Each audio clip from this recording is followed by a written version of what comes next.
Welcome to the Future of Teamwork podcast. We explore cutting-edge strategies to keep teams human-centered, drive innovation, and empower you with the tools and insights needed to help your team excel and thrive in today's rapidly changing world. Your host is Dane Groeneveld, a seasoned expert with over 20 years of experience in enhancing team dynamics and innovation. Leadership today is a shifting landscape. While many navigate it, only a few truly grasp its intricacies. The difference often lies in the foundation of their approach. This week's guest, Dave Clare, brings a refreshing perspective on what leadership should be. In this episode, you'll delve into the 4 critical organizational issues that, when addressed, can propel growth and innovation, the 3 essential elements employees seek in their workplace, and a combination that is pivotal for lasting success. Thirdly, the art of employee empowerment, understanding its true meaning and implementing strategies that work. By embracing these insights, leaders can better connect with their teams, align with their organizational goals, and stay ahead in a dynamic environment. Staying informed and adaptable is more than just beneficial. It's a stepping stone to success. So, teamwork makes the dream work, and we're here to inspire your next collaborative breakthrough. Gather your team or put on your headphones and let's dive in together.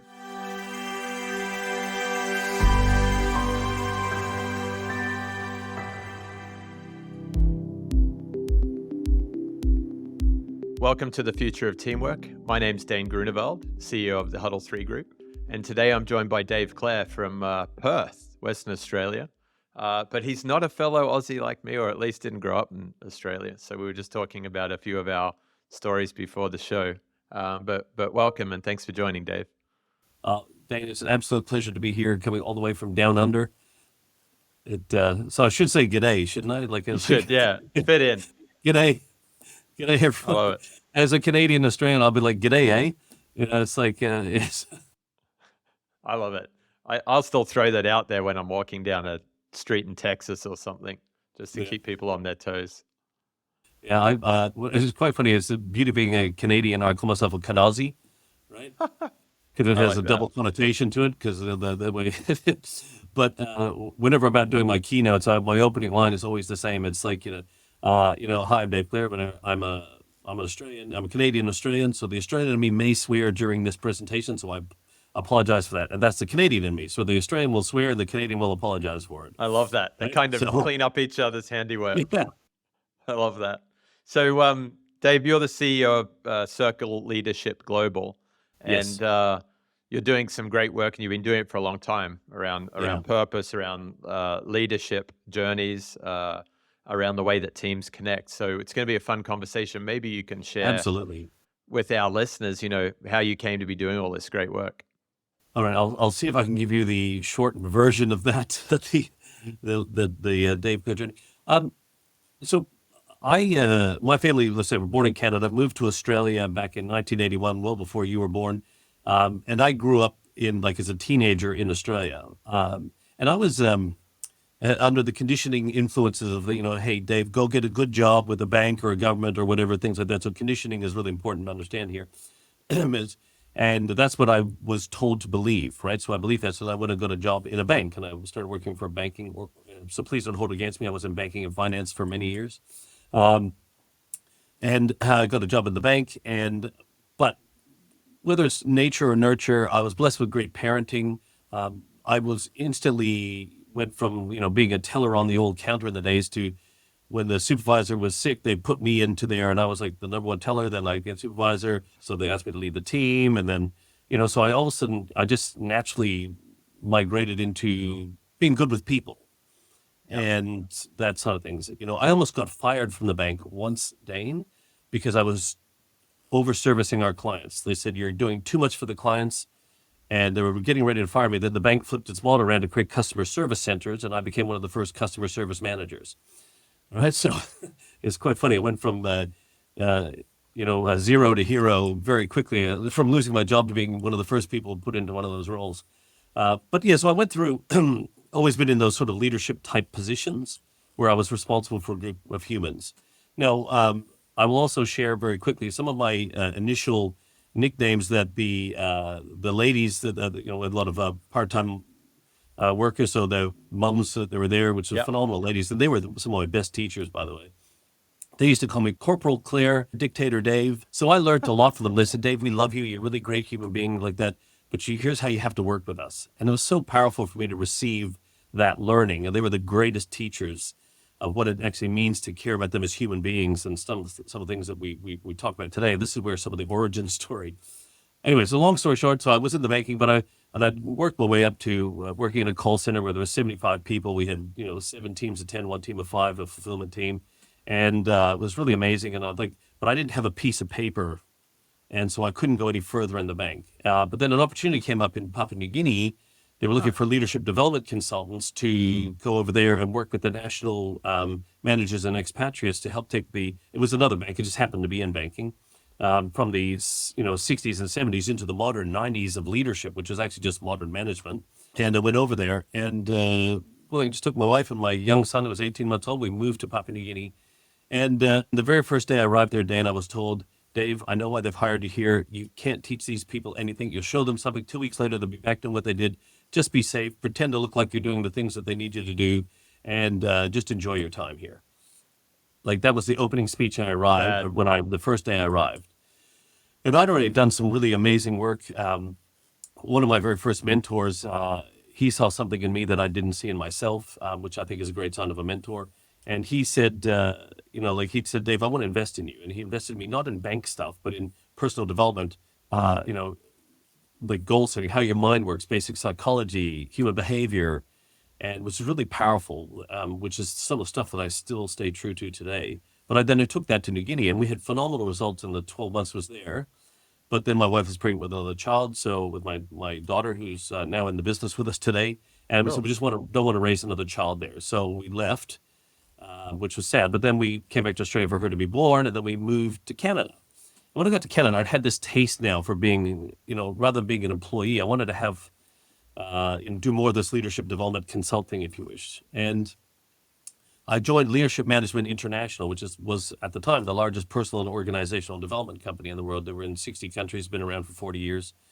So I became one of the Canadian licensees, and I started my business there and was very successful. We had within our first 2 years into business, we had the Canadian Client of the Year, which then became the World Client of the Year. Wow. We then, for 3 years in a row, we had the Canadian Client of the Year, and the first time ever we had the 2 World Clients of the Year back to back. No other licensee had ever had that. Because what I did is I focused on them and helping them to become their best version of themselves and do their life's best work. And all the things that I work on today was that. And through that, we became Sales Leader of the Year, which is fantastic. But I'm more excited about the fact that our clients were recognized for their success.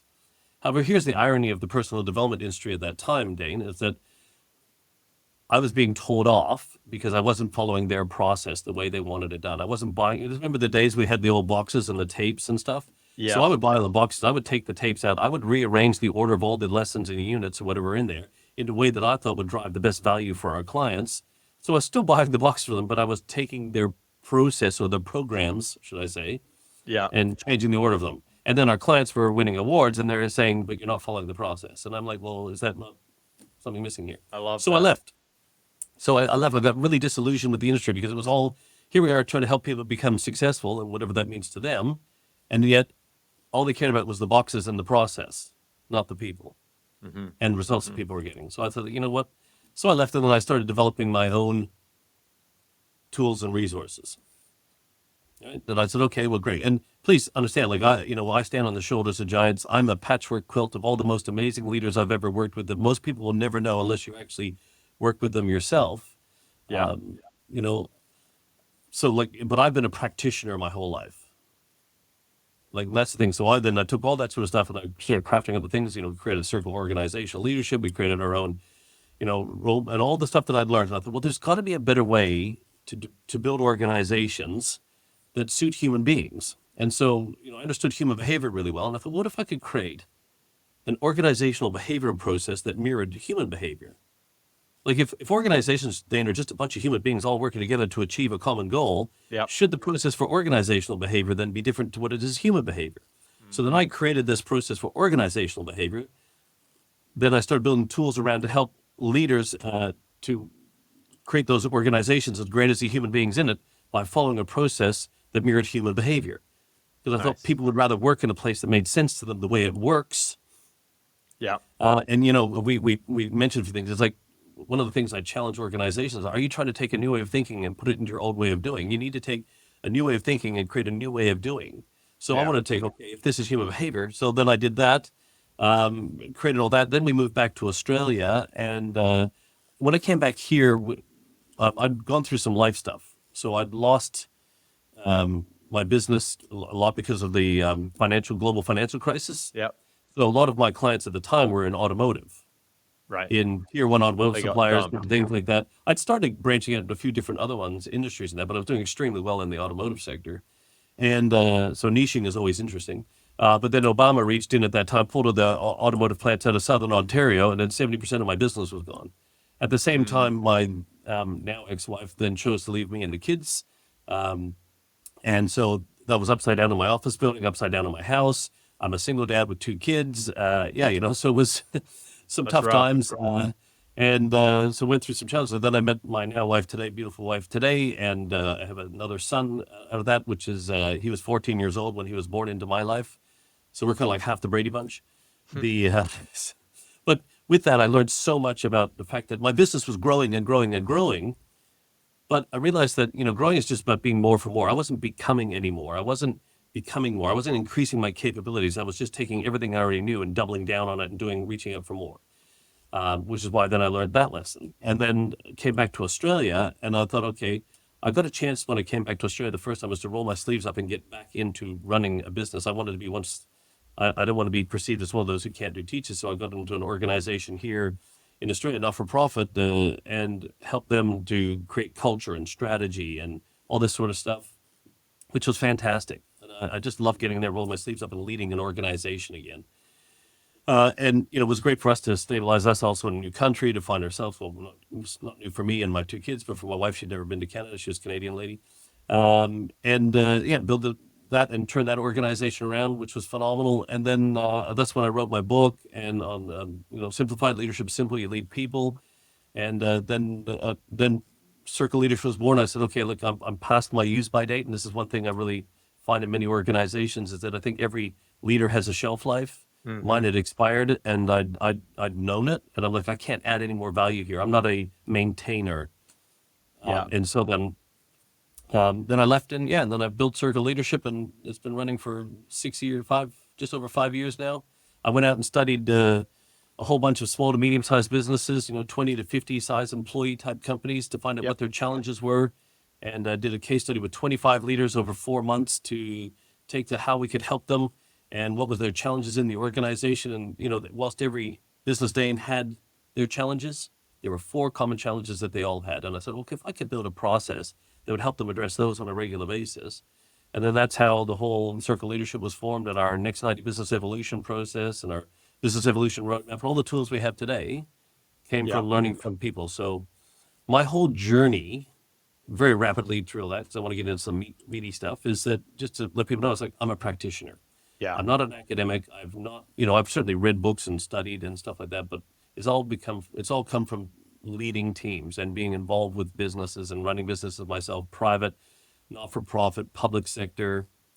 Yeah. It's all been about people. And I love the way you shared that, Dave, cuts, bruises, and scars included, because There's lots of those. there are.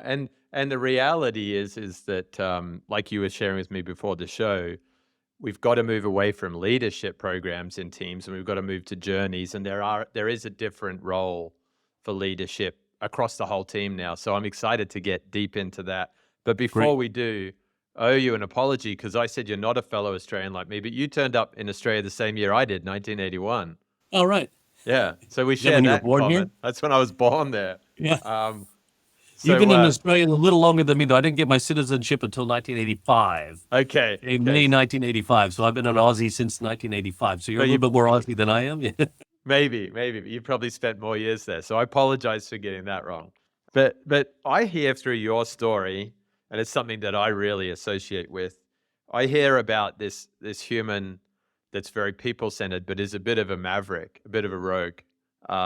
You're in the bank focusing on the customer before the bank was ready to focus on the customer. Yes. You were at Leadership Management International, reorganizing the way that you delivered before they were ready to reorganize. Maybe they never reorganized, who knows? But you've gone out there and you like to build things and break things and put them together in different ways, which is another great skill set for people that are dealing with humans and human behaviors and teams. So I think that's a really cool theme that I'm hearing.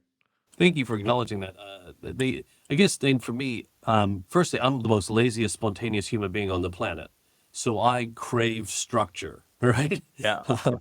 And so for me also, I want to make just something that makes sense to me. Like a lot of times, like we pull this complexity and things. We try to make things so complicated. One of our core values here at Circle Leadership, which is one of my own personal ones too, is simplicity, which is freedom from complexity. Yeah. And one of my very good friends, Aiden Parker here, he said, Dave, the reason why I love your stuff, the way that you guys do things, is because, and it's his quote, I wish it was one of mine, but it's not. And he said that we add value by removing things that don't. You take all the chafe points out of the process, everything like that, all the unnecessary stuff, and Yeah. focus on the fundamentals that just are going to help people become the best version of themselves and do their life's best work while in your care and beyond. And so we strip away from that. So I needed to find a simple structure that I thought would make sense, just made sense to me, that this is how I wanted to be led. Of all the leaders I had, Dane, I looked at all the good and the bad, and I learned just from as much as the bad leaders as I did the good leaders. And like I said, that tapestry of the quilt that I have made of who I am today was just to create this simple step-by-step thing. Because that, to me, like that's not, like I say, that doesn't mean it's easy, but if you simplify the process, which is then why my book was called Simplified, right? Which is Yeah. That makes total sense. And one of the themes we've seen with a lot of guests that we talk to is the importance of clarity in a team, which is another word for simplify, right? Because if it's clear what I need to do and why I'm doing it and who I do it with, I can go and do it. And if I don't like doing it, it's clear that that's what you want me to do, and I'll go somewhere else and not sit around being confused and breaking what shouldn't be broken. Well, actually, clarity is another one of our core values at Circle Leadership, and that means a profound understanding. Very cool. Right. You got so some that good tools is- values there. Yeah, thank you. Well, values, are, obviously most people in your podcast would know who Simon Sinek is, I would imagine. And so while Simon created his golden circle and highlighted the fact that which most of us in the industry knew, that people buy why you do what you do, but he did a very good job of articulating that to the world. Yeah. I'm a firm believer that, yes, your purpose is why people buy. But your values are why they buy it from you. I like that. So Simon, that's a clarism. So if you want to use that, you're welcome to, if you're listening to this, Simon. But yes, people buy why you do what you do, but your values are why they buy it from you. Yeah. So it's how you uniquely think about that. So, and this is also why people, if talk about the future of teamwork here, is why people would want to join your organization, is because of how you think about that problem that you're passionate about solving in this world. Yeah. That's the kind of organization I want to be a part of. Yeah, that's powerful. And we're seeing that. We're seeing a lot of people join teams. They self-select onto teams where they're excited about not just the leader, but the group that they're going to work with and the things they're going to do and the way they're going to do it, which ties into values and behaviors. So yeah, I think that's really tight. Oh, I could talk about that for hours. Good. Well, you did. I want to dig it a little bit deeper. You said you did this study of 25 businesses and they had 4 common problems. Can you walk me through what you found there? Do you notice how I left you hanging on that? I didn't answer what they were. I like that. Yeah. Yeah, absolutely. So the first one was a lack of clear goals and expectations across the organization. It's not saying that they didn't have goals, but there was a lack of clarity of goals and expectations across the organization. Nobody knew where the organization was going and who was working in it, right? So there was that. Then there was a lack of accountability in the organization. And when we talk about accountability, we talk about an accountability system. Right? James Clear said in Atomic Habits that you don't rise to the level of your goals, you only fall to the level of your systems. Yeah. So there was a lack of accountability system in the organization. Then there was also a lack of culture and strategy alignment. The old adage, culture eats strategy for breakfast. And I like that. Why does that have to be so? Why can't culture and strategy actually be in alignment where culture acts as a shield and wraps around your strategy and protects it like a mother protecting its child? Why can't, right? And then the last one was a lack of leadership depth and strength in the organization. Not a lack of leaders, but a lack of leadership depth and strength in the organization. So no clear goals and expectations, lack of accountability, a lack of culture and strategy alignment, and a lack of leadership depth and strength. They're neat. And they're different they're very different. I mean, people talk about Lencioni's 5 dysfunctions of a team, but the way you describe these, again, as a practitioner, they're very tangible. Yeah. Yeah. Yeah. So I thought, well, if we could build a systematic approach to addressing those things on a regular basis, wouldn't that be awesome? And in an organizational structure that actually follows human behavior, and this is where everything that we do came from. It was just asking those questions about those things. So the magic doesn't happen when you find the answer. The magic happens when you find the right question to ask, right? So Yeah. that's why I did the case studies. I wanted to find out, and then we could do it. So Yeah. then we've now created a process that creates culture and strategy alignment. We've actually then helped them create a culture and brand relationship so people fall in love with why they do what they do, right? We've actually then obviously helped them develop greater leadership depth and strength. We've actually found a way to bust the myth that execution is hard. We've created a fast execution methodology. So we also studied why do some organizations execute at a far greater rate than others, and we developed our own fast execution methodology now. So we have that. Nice. Yeah. So like there's all this sort of stuff now that is really cool because we want to create organizations that people want to be a part of. Yeah. And there's Yeah, three and things that people want. And we want tell to make sure tell that me we about address those those. three things. So the three things, this is actually the fundamentals of my book, Simplified, but is really there's three things people want. Number one is they want something to believe in. I want to have a greater sense of meaning, purpose to the work that I do. Right? And anyone listening to this yourself, Dane, look at this for yourself, right? I also then want someone who believes in me.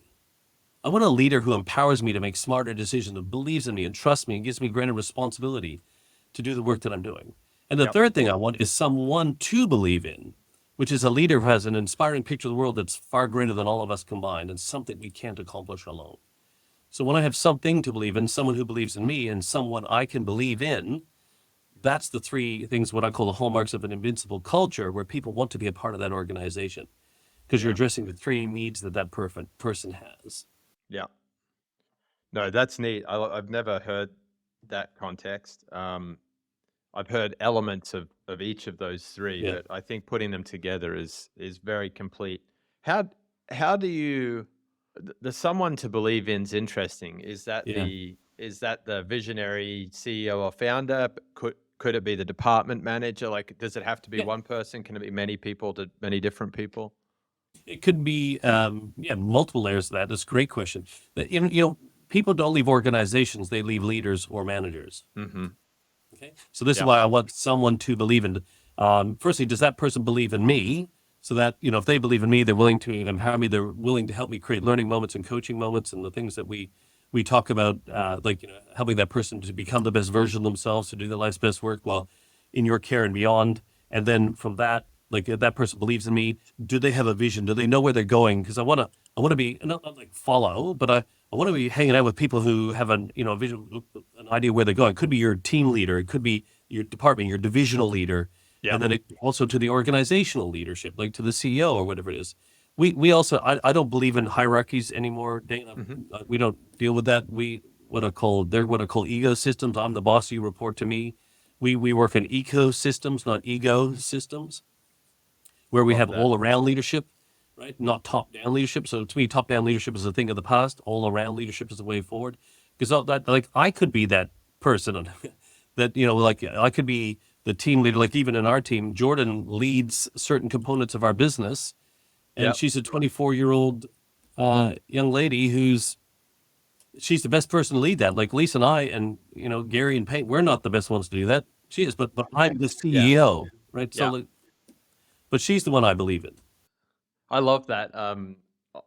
I've had the privilege and pleasure of working with a number of team members in the past that have reported up to me that have just been superstars, and they'll come and say, "What do you think?" And I'm like, "Hey, don't ask me. You're already on this." Yeah. And Yeah. it's so powerful for the team and for that relationship when you find that. So intentionally building it is really cool. Yeah. So that's who that's someone to believe in. It could be anybody. Yeah. But if I don't have someone to believe in, Yeah. I'm probably not going to hang around. Yeah. No, you're right. And any missing of the one that they'll go, if they can get all three somewhere else, they'll go somewhere else to get it. And this is where, people think like it's money. Yeah, money's important, don't get me wrong, but people don't leave organizations just for money. But we find actually when we do engagement surveys in organizations, part of our process, we do an engagement survey. The most disengaged people, when we map it all out and sort the data, are the ones who also complain most about the remuneration. Mm-hmm. Yep. Why do you The think that noisy is? ones. Yeah, but why do you think that is?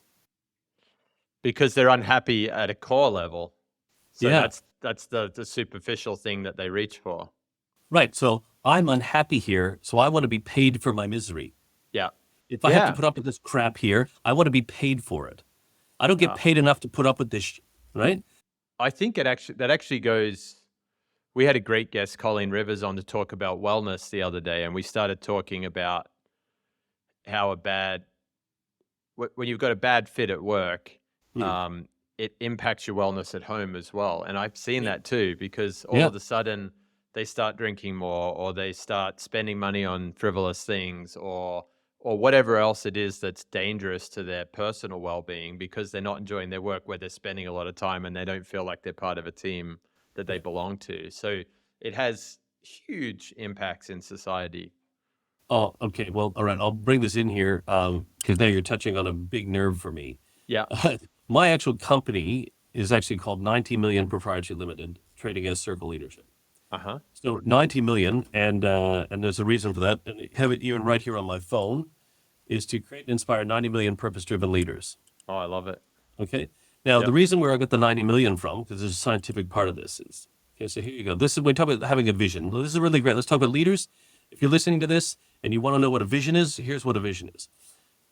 Can you imagine a world where every business is led on purpose first, where everybody can get up every day having a sense of meaning to the work that they're doing, right? So that was what our world that we see is a world where every business is led on purpose first.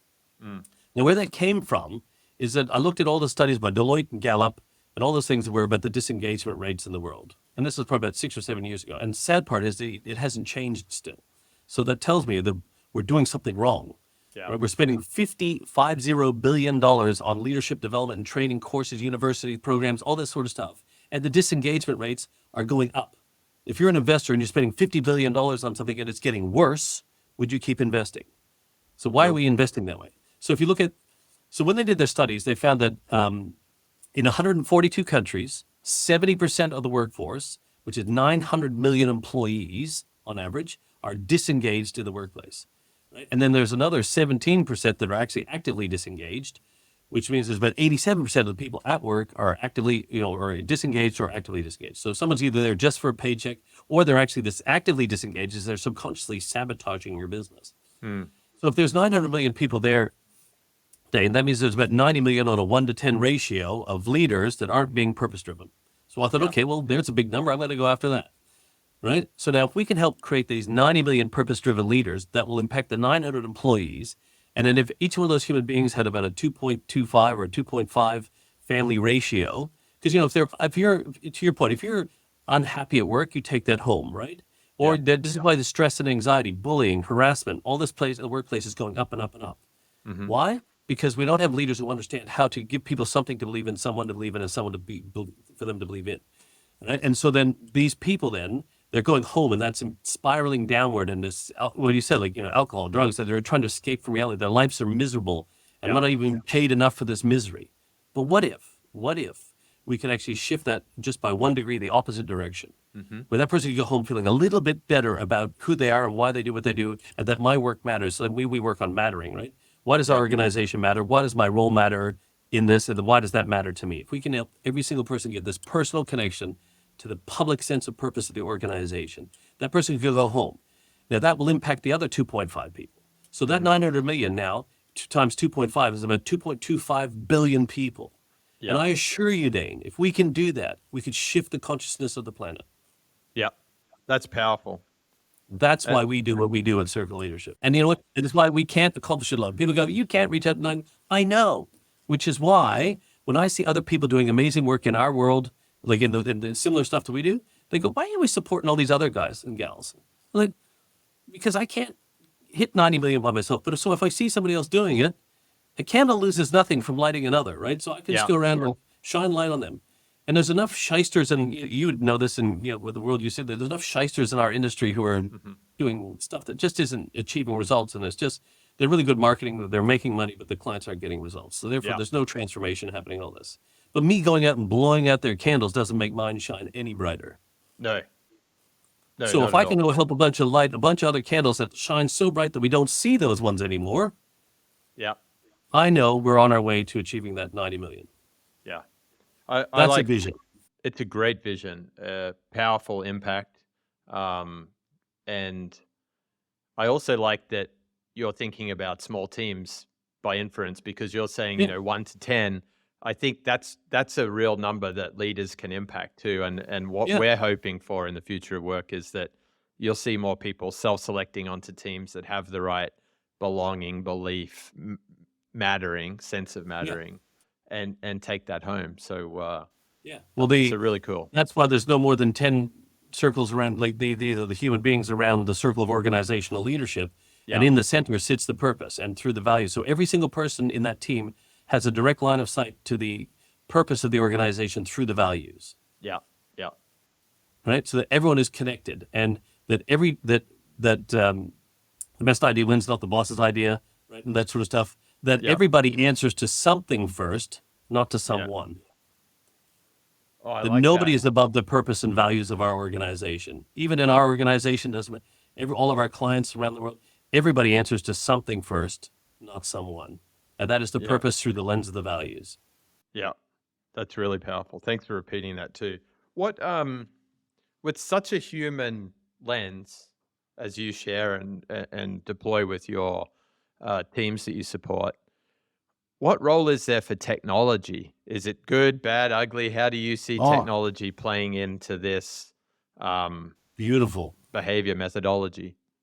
Yeah, okay, so this is really cool. So I'll use a simple analogy I use with everybody whenever I do like our leadership workshop to get people to understand how this is all going to roll out for the business. Uh, there's four things about the future of work and the future of leadership that we address. One is new organizational models, which is like creating that network of independent but interlinked teams. There's creating more employee experiences so people want to be a part of this organization. It's about becoming a coach, not a boss. And the Yep. last one is technology. Right, so we include technology in that. There were the four things actually. I was going to do a keynote on the future of work back in 2017, but the conference got canceled. Oh, And it's quite funny. All that stuff that I researched and studied to do my keynote is actually what's happening today. yeah. So, like to your point, I might have been a little bit ahead of my time at the time. Or my friends say, "Dave, you're just outside the box." Right? So well, I got to get the message from the people in the box to help them to come outside the box. But technology is really important. So here's the thing about technology. What is the difference between Iron Man and Terminator? Iron Man and Terminator. Iron Man builds technology outside of his body. Yeah, yeah. And what's Terminator? He is the technology. Right. Okay. So Terminator is technology created to destroy humans, Gotcha. right? To overpower humans. Yeah. So Terminator is a technology that was created to overpower humans. Iron Man is a human powered by technology. And Yep. his mission is to save the world, where Terminator was to destroy the world. So firstly, leaders, when you're introducing technology to your teams, what are most people afraid of? Being replaced. Being Job replaced. So security. they think that technology is the Terminator. Yeah. But if you introduce technology to your organization that brings people together and helps them become more capable and allows them to free them up to do the work that humans must do, not the route AI, automated stuff that we could get systematically done by technology, to free your people up to do the work that humans must do, you can use technology to turn your team into superheroes. Yeah. I love that. Right? So that's where technology fits in. Is like, be mindful of the way you're communicating. Like we're introducing a bunch of AI and automation into our own business to free up our team to do the work that humans must do, to use their creativity, their curiosity, their imagination, their intuition, and to help them use all those human skills better in the workplace and take away all the stuff that limits them from using that with Yeah. technology. Yeah. So I want to turn my team into superheroes. Yeah, I like that. And I can also see you dressed up as Tony Stark on stage delivering that. There's been the odd comparison from time to time. No, that's very cool. Because we actually had a conversation yesterday with Jeff Roberts down in Houston, who does a lot of work around digital strategy, digital transformation. And he said something similar. I like how crisp you put it with the superheroes, but he said, AI is not going to replace you at work. Yeah. a professional using AI is going to replace you at work. So kind of Yeah. embrace it. That was his whole vibe. Yeah. Yeah. Well, actually, back in January, I sent an email to all our clients about ChatGPT. Yeah. I heard about this ChatGPT. One of our core values at Serve Leadership, another one that we have is insight, which is to anticipate and act in advance. So, right, to have insight. Most people wish they had hindsight when they should have used insight in the first place, right? So I was looking at what was happening in that world, and I said this ChatGPT thing came around, and I started using it. And I crafted an email to our clients with ChatGPT, talking about all the ways that ChatGPT could help these businesses. And at the bottom of it was pretty much the same. I said, like, you're not going to lose your job to AI. You're going to lose your job to people using AI. Yeah. Yeah. Start using it now. And a lot of teams aren't, some of mine included, they're not being empowered to do it because, going back to one of your earlier points, we're stuck in old systems. We're forcing the way we do things into old systems. And so for those teams that are really going to embrace technology and embrace shared leadership and some of these themes we're talking about, they need to be very intentional about inviting people in, I think. Yeah, but there's a lot that needs to change, Dane, in terms of the way we structure organizations. Like I said, that whole network of independent but interlinked network of teams. A lot of organizations, or the leaders, are afraid to lose control of the organization, right? Yeah. But here's the problem, is they can still have control, but they're controlling the wrong things. When you're trying to control all the work, you end up choking and squeezing, and right? So what you should be doing is controlling the frameworks, not the work inside the frames, right? Those frameworks are your cultural framework, your strategic framework, your performance framework, and your tactical framework. And when your teams know what those things are, you can control the frame, not the work inside the frame. Your people can freestyle inside the framework. And then what you're allowing them to do is you're allowing them with that freestyling is to create learning moments and coaching moments within your team. The more learning moments and coaching moments you allow your team to have, the more momentum your organization has, because that's what momentum is. It's a bunch of moments happening, right? So the more we allow that to happen, it creates momentum. That momentum that allows your organization to learn faster, therefore it will evolve faster. Right? Absolutely. And what you're now doing is you're allowing your people involved in the work to be involved in decisions about the work. You're able to delegate outcomes, not tasks. We should be hiring people to achieve objectives, not to fulfill jobs. Yeah. But we've got to create a structure where that allows that to facilitate that type of thing. And then when your team can see the future of the organization, guess what? They can see themselves having a future in the organization. Yes. Yeah, I know a conversation we had the other day, the case study that was used was go to your team and ask them all to write a letter to themselves at the end of the year saying what they achieved. And it was a way to see yourself achieving some of those outcomes rather than the tasks that my job is. And a very powerful method. Absolutely. But from a leadership point of view, that's the way you should build your organization. One of the things that we challenge organizations to do is to imagine a business that does not yet exist, like in the next 3 years. Yeah. So who do we need to become as an organization, Dane, in the next 3 years to evolve and stay relevant? And it's probably the business that would put us out of business.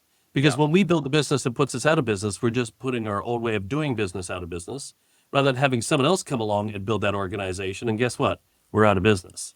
Yeah. So are you waiting for someone else to rub your nose in a future you were destined to own? Or are you going to do that? And then to your point, what we do then is you take that and you can go to your team. Can you imagine when we've become this? We're going to become a global community of purpose-driven leaders. That's our goal in the next 3 years here. That's our mission in the next 3 years for Circle Leadership, is to become a global community of purpose-driven leaders. Yeah. And I go to my team and said, if we were already a global community of purpose-driven leaders, what would we be doing then that we're not doing now? And what of that could we start doing? Oh, well, we could start doing this. We could create a community group. We could invite our clients into it. Okay, great. Let's do that then. Because I can ask them the question and they can see what that would look like. They go, oh, imagine that when this is happening. Imagine the team we would have. Imagine the brand and the clients and the financial performance and the systems and operations we'd have. Like, can you imagine that? Yeah. Oh, yeah. And then guess what? They've got this picture in their head. Then they look at reality and they go, that picture didn't match the one I just saw. And so my mind's function is to keep me sane. It will move me to the dominant picture. My job as the leader is to make the new picture the dominant one. So people go, oh, well, what if we did this? And what if we did that? And we could do this. And like, okay, great. Because the how-to comes easy. Yeah. We just got to make sure they know what problem to solve. And the problem to solve is, how do we become this? And this is why when you start delegating the outcomes and helping them to see what it would look like, guess what? That innate human skills, the creativity, the imagination, the intuition, the talent, can actually, like, the how-to is the easy part. And this is why organizations, how-to is the easy part. Yeah. what it is, make sure we're achieving the right things. Everyone's focused on what matters most. And what matters most is us becoming this. Then using that as the guiding beacon of the mission is to be this. And we go, okay, well, let's start doing this. And then people can get engaged in it. They're this is where they're empowered to make smarter decisions inside the frameworks, and they're like excited about it because now I'm actually getting to bring my best self to work. And it's fun. We've got a fellow Australian, Luke Williams. He wrote the book Disrupt, and he and I were talking recently on a podcast, and something you said at the very beginning in your introduction ties into Luke's view of disruption, which is you were saying at one stage I was just doing more for the sake of more. And what you've just described is by thinking about the business that will disrupt us is, hey, how do we reconstitute the ingredients we already have to make a new recipe in this framework? And that really is disruption, and you're disrupting from within. You're inviting, again, the team. Inviting people seems to be a theme here. You're inviting the team to be part of something because you created the framework that gives them some psychological safety, some resource, some excitement for what Absolutely. they do. Yeah, and that's good. But that's exactly it. And this is why you need to have your mission set for the next 3 years. So this is the organization we need to become to stay relevant in the hearts and minds of the people that we choose to serve. This is our next evolution. This is who we need to become, not who we are today, being more of who we are today for more people. That's growth. Growth is about being more for more. Evolution is about becoming more and then being more of that along the way, right? So this is what we talk about. Steady, progressive increase of your capabilities, and thus your capacity for greatness increases. Yeah. So the more you increase your capabilities, the more capacity you have. Therefore, you can grow on the back of evolution. But when you're just growing, you're going to grow into obscurity or irrelevance, and then your team are going to go, but where are we going with this? I'm just trying to, here I am, come to work, do the same thing for the same people. Yeah.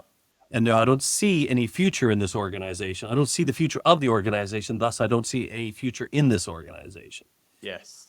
Right. And in a war for talent right now, Dane, where does the war for talent start? Inside your organization. It's not outside. It's inside. Yeah.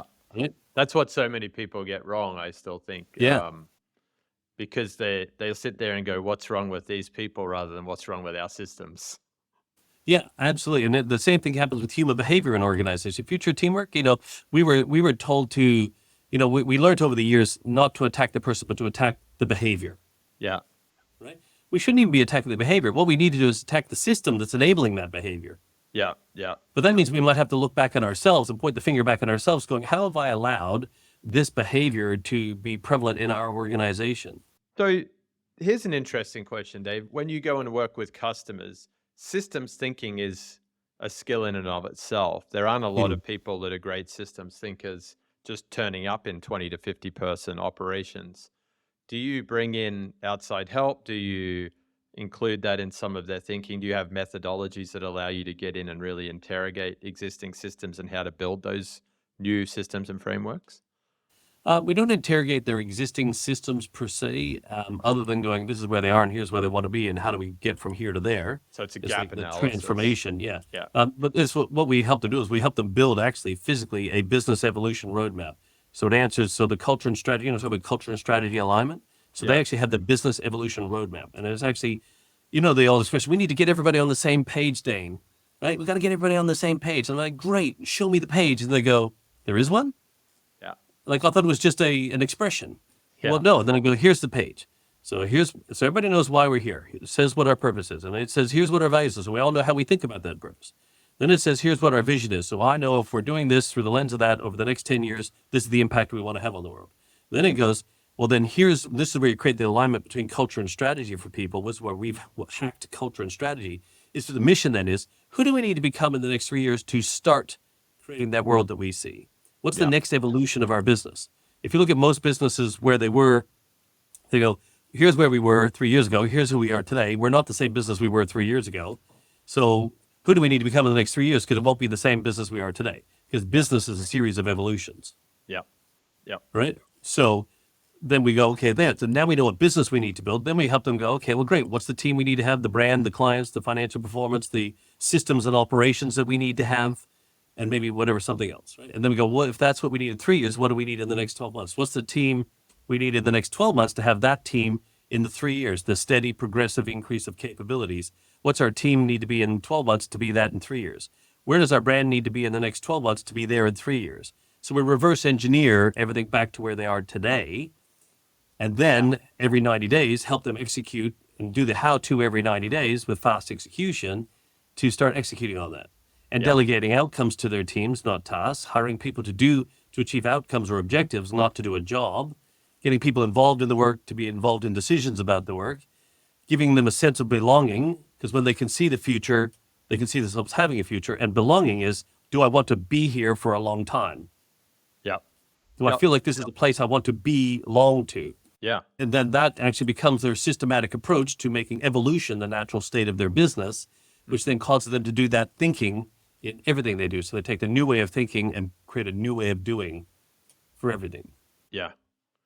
And that drives, again, going back to your vision of the 90 million purpose-led leaders and impacting 2 point something billion people, that drives all of those determinants of well-being. Absolutely does. Which is why we start with purpose first. Purpose is the seed of culture. It's the first decision-making filter. Does this serve our purpose? Yes or no? If not, reject. Reject it. We could tweak and adjust it, bring it back. That's fine. But at this current state, it rejects. Yeah, it's a great filter in that setting. Yeah. Well, this is why we help people make decision-making filter for the business. How do people make decisions in their business? Like, what is your decision-making filters? How do your team know how we make decisions around here? Right? The decisions need to go up the ladder, rather than if you want to have that all-around sense of leadership you're talking about, where this, collaborative sense of leadership where anyone can demonstrate leadership at any time. We have a culture where everybody's lifting everybody up, rather than one that's pushing down or creating a ceiling.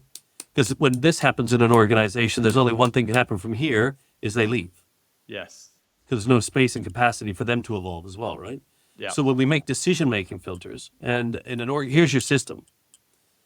What is an incision? An incision, a cut. Yeah, cutting into. So a surgeon makes an incision, they cut into. Yeah. What is a decision then? You go out of. You cut off or cut out. Right? So incision is to cut into, a decision is to cut out or cut off. So decisions should be about what we should say no to. Yeah. Not what we're saying yes to. Yeah. So we help our team learn to what to say no to, because we should already have helped them understand what to say yes to. When you have your business evolution roadmap and everyone knows what we're focused on, what matters most in the next 90 days, all these sorts of things I've just rattled off a minute ago, your team now can make decisions. When I talk about empowering them to make smarter decisions, that means learning what to say no to, because they should already know what to say yes to. Then you'd have clear goals and expectations across the organization. You'd have a system of accountability. You'd have your culture and strategy alignment, and you're allowing them to develop their leadership strength. Yeah. And that's so much more powerful than, you see large organizations that have a delegation of authority document that says this is what you're allowed to sign off, but it doesn't tie into the purpose. It doesn't tie into accountability and autonomy at the individual job level in the right way. Not at all. And you and I use the word empowerment. Like, how popular was empowerment back in the early 2000s? It was the buzzword of the 2000s, right? It's the collaboration of today. Yeah. Right? But I always find with those words that people misunderstand what they mean. Yeah. Like empowerment back in the day, most people that put empowerment as, okay, I need to give my power to the team. Let them know they have the same power, delegated authority as me. So me as a leader, I go, Dane, here's all my power. Here's all my authority. It's yours now. And he's like, oh, this is awesome. Thanks, boss. And I'm going, what do they need me for now? I don't have any power. I've just given it all away. What? Like, Dane, by the way, I need that back. Sorry, I need that back. And so it sounded good in theory. Yeah. But what empowerment actually means is helping you realize you've always had the power. I don't have to give you my power, helping you understand you've always had the power. I need to give you the frameworks in which to exercise that power that you've always had. What I've done a poor job of is not creating the frameworks, once again, to control the frameworks, not the work inside the frames. It's to create the frameworks where you can exercise that power. Yeah. And learn how to use it. Like a superhero just finding, if you go back to when he first got a suit and he's flying and he's fumbling all over the place, he had to learn how to control his power. Superman, when he was first, he had to learn how to control his power. Yeah. Right? So that's why I need to create learning moments and coaching moments to allow you to understand how to control the power you've always had. That I've just done a poor job. That's such a great call to action for any team too, because what a gift that is to give to team members. right? Huge gift. I wouldn't want to work in a place like, do you think people jump out of bed in the morning, Dan, and go, I can't wait to be irresponsible today and screw things up on purpose? Like, I can't wait. Definitely not. Oh, You think jump out of bed and go, I can't wait to make the boss rich today. yeah. You know, like we're human beings. We have goals, dreams, aspirations, hopes, desires. And if I go work in a place where I can express myself and bring my best self to work, not just the hand, like just actually sitting there just doing handwork and like typing and stuff like that, where I can actually be engaged, my heart, my mind. Like, wouldn't that be an awesome place to work? It would be an awesome place to work. And Come join us. Come join us. Yeah, I'm in. I'm sold. And normally I ask my guests to finish on a note of hope for the future of teamwork, but you've just nailed it. So you've done my job for me. Yeah. Yeah. Well, I'll add to that. My only other hope for the future of teamwork is that we do create more collaborative organizations. Steve Jobs told us all that, hire people smarter than us so they can tell us what to do, not to tell them what to do. But this is why circle leadership is called circle leadership. It was based on the founding principle of the circle of organizational leadership, right? And that's where the name came from. It's the founding principle or philosophy of our organization, where we create all-around leadership. And that is a collaborative model. And most people understand that collaboration as, and you'll understand this in this term, I always ask people, is collaboration the new wanky word for teamwork? Now, maybe some of your audience won't understand what wanky means. I think they will. I'll work it out. Okay. Okay, then work it out. And I'm like, well, yeah, is it just a new modern word? Like, hey, let's collaborate. But what actually does collaboration mean? Is it more than just teamwork? Is it more than just working together? I believe it is. I believe that collaboration is about when logos and egos are off the table. No one gives a crap who gets the credit, and we're all here for the greater good. Can you imagine when we can create that, an organization where we have the network of independent but interlinked teams where people can collaborate? And that means I can go from here. I don't have to go up the chain and down the chain and across. And we have an ecosystem of leadership where everybody can demonstrate leadership at any stage in the organization. And we all care about each other as humans first, employees second. Yeah. That's my hope. That's my wish for the future of teamwork. It's a great wish. I've had so much fun. I have taken a ton of notes. I'm going to be asking Alicia to send me the transcript as soon as it's ready, because I've got to reread over this. But you covered so many gems, Dave, and I'm definitely interested in helping be part of spreading your purpose out there. Thank you. So we'll definitely put some more time on the calendar here going forwards. For other listeners who want to do the same, how do they best find you and the team? So the team, you just go to circleleadershipglobal.com. You'll find our website there. Myself, if you just want to speak to me directly and you want to book a session. By the way, I always offer if I'm on a podcast, anybody who would like a free whiteboard session with me, I do 4 a week. Free whiteboards, which is just a private whiteboard session online, I'll do that. If they go to daveclare.com/whiteboards, you can book a session there, book a session with me. Any of your listeners listening to this would like to, any part of the stuff we've talked about, great. Free, no obligation, no expectation. I'm just, once again, happy to educate as much as I can. I'll do a free whiteboard session with anyone who sends requests through. Please understand, I only do 4 a week, so if you want to get in, you may have to join a queue, but we'll get you in there and we'll do those. www.daveclare.com/whiteboards. Otherwise, I'm all over LinkedIn and socials. That's awesome, Dave. Yeah. And thank you so much for your podcast, because your podcast is part of one of the things that's actually helping us achieve our 90 million purpose-driven leaders, because the future of teamwork, which is the now of teamwork, all the experts that you're bringing in, all the people's perspective, if we're all going through that lens, like that's helping us light all the candles, man. So thank you so much for the work that you're doing to light all those candles to help us with this grand vision where everyone's going to have a business that's led on purpose first. You bet, Dave. No, that means a lot. And thanks for being here and lighting those candles. Oh, man. Like I said, this has been like, we said it before, 45 minutes will not be enough. You're talking about my favorite subject in the world, beyond my kids. Outside of that, We'll do another one again soon. I would hope so. We've got so much more we can cover. That's it. All right, Dave. Thank you. Thank you. Thank you for joining us. Remember that by embracing vulnerability, trusting our intuition, and approaching challenges with compassion, we not only strengthen our teams, but also pave the way for a future where collaboration thrives. If you're hungry for more insights, strategies, and research on collaboration, head over to thefutureofteamwork.com. There, you can join our mailing list to stay updated with the latest episodes and get access to exclusive content tailored to make your team thrive. Together, we can build the future of teamwork. Until next time.